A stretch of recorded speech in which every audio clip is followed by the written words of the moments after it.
Talaga namang patok na patok ang pagsiselfie o yung paglilitrato sa sarili at ang pagpo-post nito sa social media.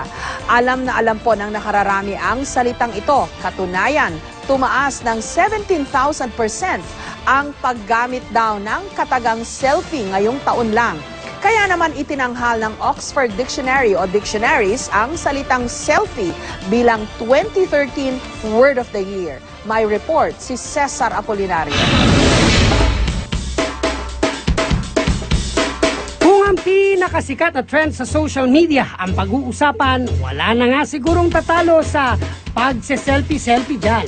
Mula sa mga ordinaryong tao, mga celebrity. Pagdating sa taping, tapos ang tagal nag-aantay, walang nangyayari, or like when you're waiting for your turn, you tend to, play with your camera, tapos you take pictures of yourself, check mo rin yung itsura mo, kung okay ka pa ba, kung fresh ka pa ba, anong oras na, di ba? Ganon. Kaya naman hindi katakatakang ngayong taon, ang salitang selfie ang hinirang na Word of the Year ng Oxford Dictionary. Ang itinuturing na otoridad ng buong mundo pagdating sa wikang Ingles. Base sa kanilang monitoring, tumaas ng 17,000% ang paggamit ito simula Enero ngayong taon. Tinalo pa nga nito ang salitang twerk, isang estilo ng sayaw na pinauso ni Miley Cyrus. Taong 2002 nang unang gamitin ang salitang selfie sa Australia. Ang ibig sabihin ay pagkuha ng picture ng sarili gamit ang cellphone o camera. Mula noon, nagkaroon na ito ng iba't ibang estilo.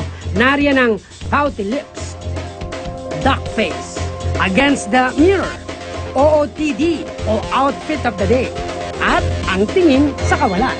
Siyempre pa, hindi pa huli sa uso ang mga Pilipino. Tayo mga Pilipino kasi, we are very social. At gusto natin lahat ng tao sa paligid natin updated palagi sa ating ginagawa. Kaya nauso itong tinatawag na salitang ito na selfie sapagkat bawat kilos natin, gusto natin kaagad may instant reaction ng tao sa ginagawa natin. Paalala lang ng isang psychologist, hinay-hinay lang sa pagkuha ng mga selfie. Hindi na nga mapipigilan ang kasikatan ng pagsiselfie sa Pilipinas ngayon.